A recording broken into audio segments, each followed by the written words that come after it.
Bismillahirrahmanirrahim. Assalamualaikum warahmatullahi wabarakatuh. Alhamdulillah kita berjumpa lagi bersama dengan channel ini.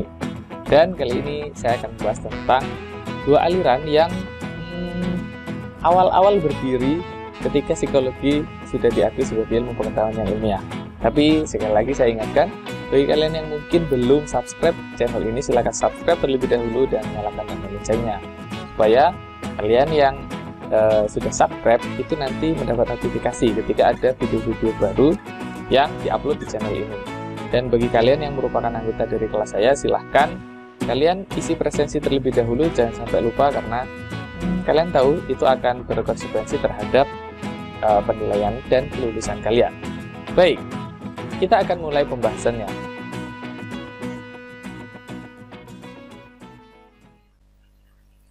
Ya, yang pertama saya akan membahas tentang strukturalisme.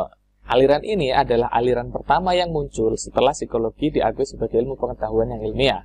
Nah, inti pandangan dari aliran ini adalah bahwa kesadaran manusia itu terdiri dari elemen-elemen yang terstruktur. Oleh karena itu, penelitian yang dilakukan oleh aliran ini tujuannya adalah berusaha untuk memahami struktur elemen kesadaran manusia tersebut. Nah, penelitian yang dilakukan itu dilakukan dengan metode introspeksi, yaitu pelaporan diri mengenai sensasi, proses penginderaan, pandangan, perasaan, emosi, dan lain-lain.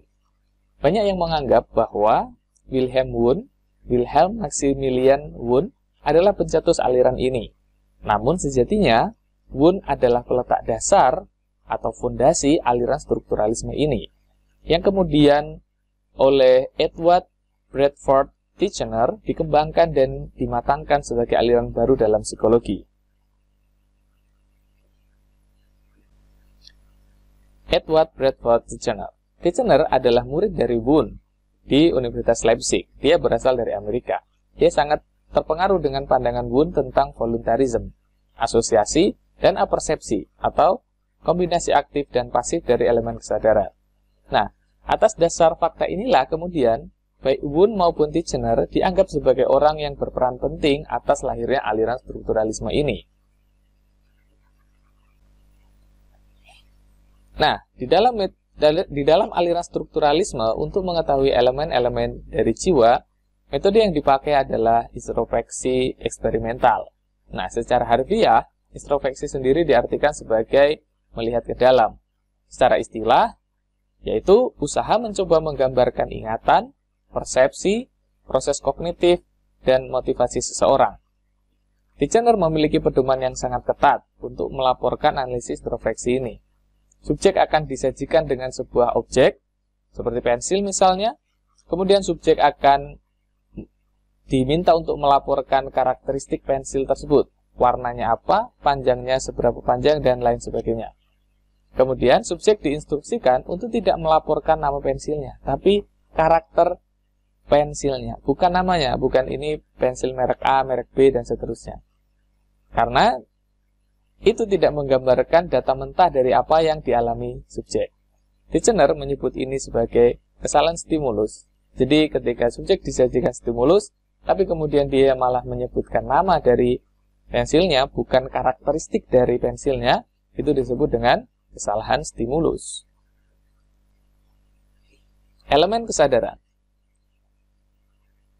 Titchener dari penelitiannya yang dilakukan dalam beberapa atau dalam banyak percobaan, itu menyimpulkan bahwa ada 3 jenis unsur mental yang membentuk pengalaman sadar manusia. Yang pertama adalah sensasi atau unsur persepsi. Sensasi sendiri itu bahasa lainnya adalah penginderaan. Kemudian yang kedua adalah gambaran, atau ini disebut juga dengan unsur gagasan. Dan yang ketiga adalah afeksi atau unsur emosi. Semua unsur ini kemudian bisa dilihat berdasarkan kualitasnya, intensitasnya, durasinya, kejelasannya, dan ekstensitasnya atau tebal tipisnya, luas sempitnya, dan semacamnya begitu ya.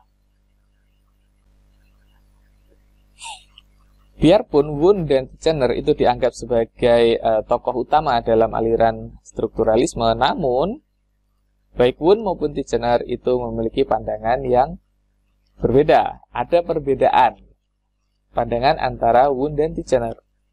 Ya, Titchener menolak gagasan Wundt tentang apersepsi dan sintesis kreatif atau voluntarism, yang merupakan dasar dari voluntarism Wundt. Titchener berpendapat bahwa perhatian hanyalah manifestasi dari properti kejernihan dalam sensasi. Orang itu memiliki atensi atau perhatian, itu sebenarnya merupakan kejernihan dalam sensasi. Jadi bukan hal yang lain ya. Namun demikian, Titchener berpandangan sama dengan Wundt terkait dengan bagaimana elemen-elemen kesadaran berinteraksi. Bagi Titchener, interaksi antara elemen tersebut terjadi sesuai dengan gagasan asosiatif. Wundt mengungkapkan gagasan asosiatif itu dan Titchener setuju dengan itu. Nah, bahwa pemikiran tentang sesuatu itu akan cenderung menimbulkan pemikiran tentang hal-hal lain yang biasanya dialami oleh individu bersama dengan ketika individu itu mengalami sesuatu yang tadi. Oke, itu adalah aliran strukturalisme dan sekarang kita akan membahas tentang aliran yang berikutnya yaitu fungsionalisme. Fungsionalisme sendiri berkembang di Amerika. Dan hadirnya fungsionalisme itu karena diposisikan sebagai lawan dari strukturalisme. Fungsionalisme diposisikan sebagai lawan dari strukturalisme. Fungsionalisme dalam penyelidikannya lebih memusatkan perhatian pada kegunaan atau tujuan perilaku serta fungsi dari proses mental. Tokoh utama dari aliran ini adalah William James. Oke, yang pertama kita akan bahas di aliran fungsionalisme ini adalah metode yang dipakai oleh aliran fungsionalisme dalam mendekati objek kajiannya. Metode penelitian yang dipakai oleh aliran fungsionalisme adalah metode observasi tingkah laku. Metode observasi ini dibagi menjadi dua. Yang pertama metode fisiologis dan yang kedua adalah metode variasi kondisi. Metode fisiologis mencoba menerangkan tingkah laku dengan mempelajari bagian-bagian badan, syaraf, dan proses faal yang terlibat dalam terjadinya sebuah tingkah laku. Adapun metode variasi kondisi, ini adalah metode yang digunakan untuk menyelidiki tingkah laku yang sulit didekati dengan metode fisiologis di atas. Biasanya, untuk tingkah laku yang kental unsur psikologisnya, misalnya marah, atau ketika seseorang sedang sedih seperti itu, nah metode ini dipakai. Kemudian, metode ini adalah metode yang mencoba mencari tahu hubungan stimulus dan respon dengan melakukan manipulasi pada stimulus. Sehingga, metode ini dianggap sebagai metode eksperimen dari aliran fungsionalisme. Tokoh lain di aliran fungsionalisme ini adalah John Dewey. Dia adalah seorang profesor di Universitas Chicago. Dia mengatakan dalam bukunya yang berjudul Psychology bahwa cara orang Amerika mempelajari psikologi adalah dengan mengutamakan pragmatismenya. Karenanya, sarjana psikologi di Amerika tidak tertarik dengan pertanyaan seputar apakah jiwa itu, namun mereka lebih tertarik dengan pertanyaan tentang kegunaan atau fungsi jiwa itu sebenarnya apa. Nah, itu yang kemudian menjadi dasar dari cara berpikir dan cara pandang aliran fungsionalisme ini. Baik, demikian saja materi antara aliran fungsionalisme dan aliran strukturalisme ini.